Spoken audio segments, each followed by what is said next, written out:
الرحیم نحمده ونصلی ونسلم علی رسولہ الکریم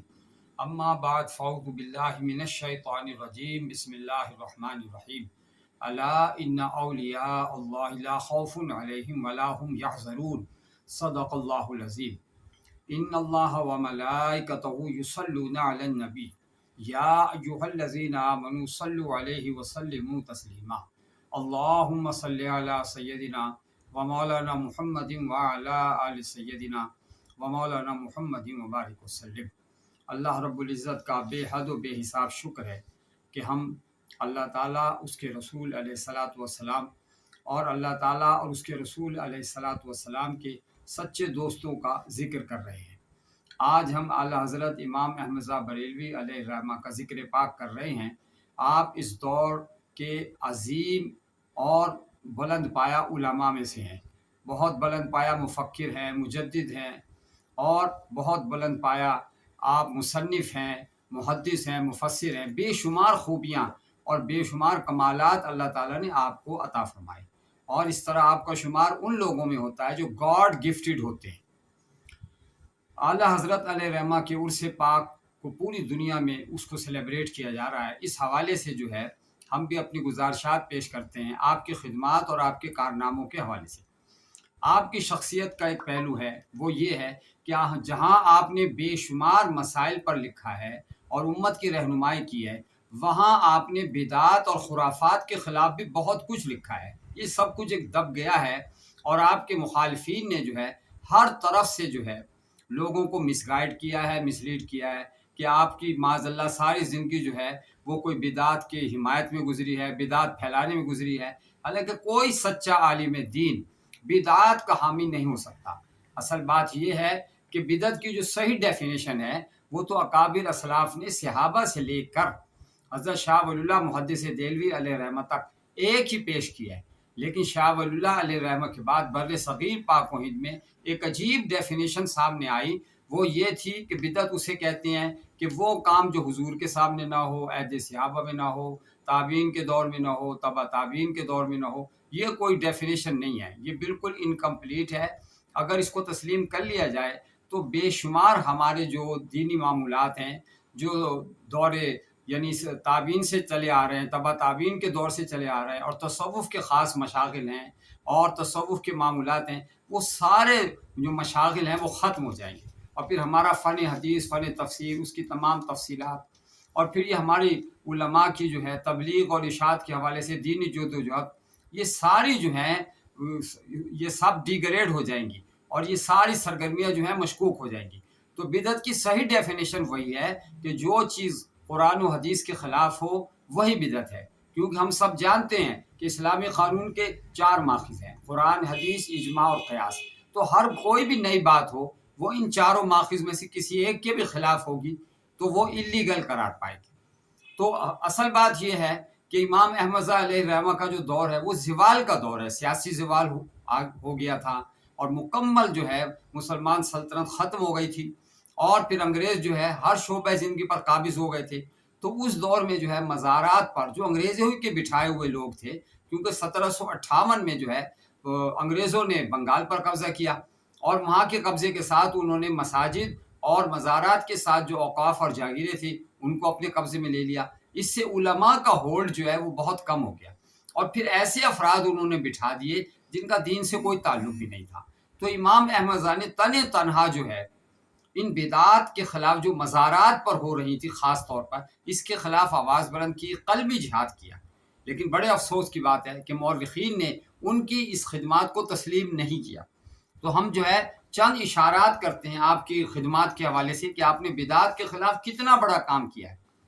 سب سے پہلے آپ دیکھیں کہ مزارات جو بدنام ہیں، خانقاہیں بدنام ہیں، اور پیروں کے حجرے، ان کے آستانے بدنام ہیں، وہ ہے سجدہ تعظیمی کی وجہ سے۔ آپ نے سجدہ تعظیمی کی حرمت پر جو ہے بھرپور ہمیں علمی سرمایہ فراہم کیا کہ یہ جو سجدہ تعظیمی ہے یہ حرام ہے، اللہ کے سوا کسی کو سجدہ نہیں کیا جا سکتا۔ اسی وجہ سے آج تک بے شمار آستانے، بے شمار گھرانے اور بے شمار لوگ جو ہیں جو مزارات سے تعلق رکھتے ہیں وہ آپ کے اب تک مخالف ہیں۔ اور دوسری بات، آپ نے قبر کی طرف سجدہ کی ممانعت پر بھی آپ نے بھرپور لکھا ہے، اور تیسری چیز جس کی وجہ سے خانقاہیں بدنام ہے وہ ہے زمین بوسی، کہ لوگ جو ہے زمین بوسی کرتے ہیں، زمین کو جو ہے چومتے ہیں، اس کی بھی آپ نے ممانعت لکھی۔ چوتھی چیز جو ہے جو مزارات پر ہو رہی وہ ہے بغیر کسی شرط کے جو ہے بلا مشروط سما ہو رہی ہے، اور اس میں جو ہے خرافات حد سے زیادہ داخل ہو گئی ہیں۔ آپ نے اس کے خلاف بھی بھرپور لکھا ہے، اور عورتوں کی مزارات پر جو حاضری ہے وہ بے ہنگم طریقے سے ہو رہی ہے، اس کے خلاف بھی آپ نے اپنی تحریروں میں بھرپور لکھا ہے۔ اس دور میں جو ہے جیسے مغلیہ دور کا زوال شروع ہو گیا تھا، اس دور میں جو ہے جب مغلیہ دور کا زوال شروع ہوا مغل حکومت کا،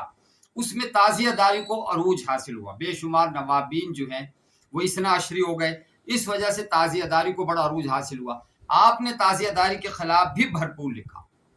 اور اس دور میں جو ہے اسی تعزیہ داری کے حوالے سے جو ہے بہت سی بدعات آ گئی تھی، مثلا مردوں کا چوٹی رکھنا، آپ کے اس کے خلاف بھی بھرپور لکھا۔ اور اس دور میں جو ہے لکھنوی تہذیب کے تناظر میں جو ہے ایک بدعت عام ہو گئی تھی، وہ تھی سلام کے جواب میں آداب عرض، تسلیمات، بندگی یا ماتھے پر ہاتھ رکھنا، یہ چیزیں بہت عام ہو گئی تھی۔ تو آپ نے اس کے خلاف بھی بھرپور لکھا اور اپنے فتاوی میں جو ہے اس کے خلاف آواز بلند کی۔ اس دور میں جو ہے لوگ بہت لمبے لمبے بال رکھنے لگ گئے تھے، آپ نے بتایا کہ یہ سب چیزیں جو ہیں خلاف سنت ہیں۔ قبروں کا طواف بھی عام ہو گیا تھا، آپ نے اس کے خلاف بھی بھرپور لکھا ہے، اور قبر کا تعویذ کیسے بنایا جائے، کس حد تک بنایا جائے، اور آپ نے جو ہے اپنی ذاتی زندگی اور اپنے ذاتی معمولات اور اپنے خاندان کے حوالے سے جو ہے وہ معمولات بتائے ہیں۔ اور پھر قبرستان میں جو ہے بے شمار خرافات، لوگ جو ہیں وہاں کھانے پینے کی چیزیں لے کر جاتے تھے، آپ نے اس کے خلاف بھی آواز بلند کی۔ اور ایصال ثواب جو کہ ایک جائز طریقہ ہے اور دور صحابہ سے چلا آ رہا ہے اور اسلام کا بہت پسندیدہ عمل ہے، کہ جس میں جو ہے ہم اپنے مرنے والوں کے لیے دعائے مغفرت کرتے ہیں، اور جسمانی، مالی اور بدنی عبادات کا ثواب جو ہے ان کو ہم پیش کرتے ہیں۔ اس طریقے میں جو بھی خرافات شامل ہوئیں، آپ نے اپنے فتاوی میں اس کے خلاف جو ہے آواز بلند کی۔ اور پھر ہمارے ہاں جو ہے اب ماہ سفر ہے، اس میں ہمارے ہاں جو عام طبقہ ہے جاہلوں کا، وہ بہت ساری خرافات کرتا ہے، معاذ اللہ سفر کو منحوس قرار دیتا ہے۔ آپ نے اس کے خلاف بھی بھرپور لکھا اور کہا یہ ساری روایات جو ماہ سفر کے حوالے سے ہیں، اس کی کوئی اصل نہیں ہے، یہ سب بے اصل چیزیں ہیں۔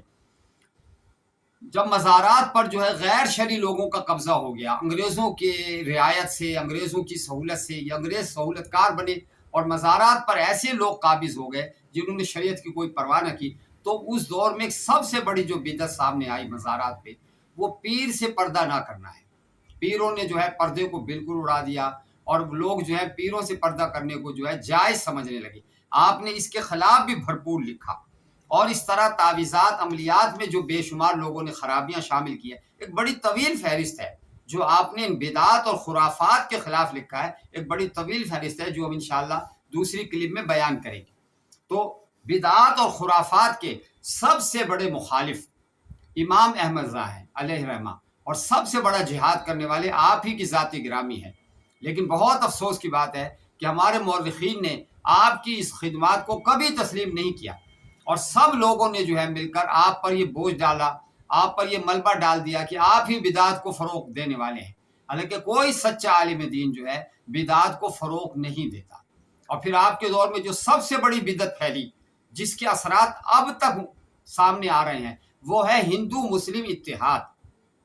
آپ نے اس کے خلاف بھی آواز بلند کی کہ ہندوؤں کے ساتھ ہمارا اتحاد ہو ہی نہیں سکتا، ہمارا مذہب، ہماری شناخت، ہماری ثقافت، ہمارا کلچر، ہر چیز ان سے علیحدہ ہے، یہی تو مطالبہ پاکستان کی بنیاد تھی۔ اس کے خلاف آپ نے بھرپور لکھا،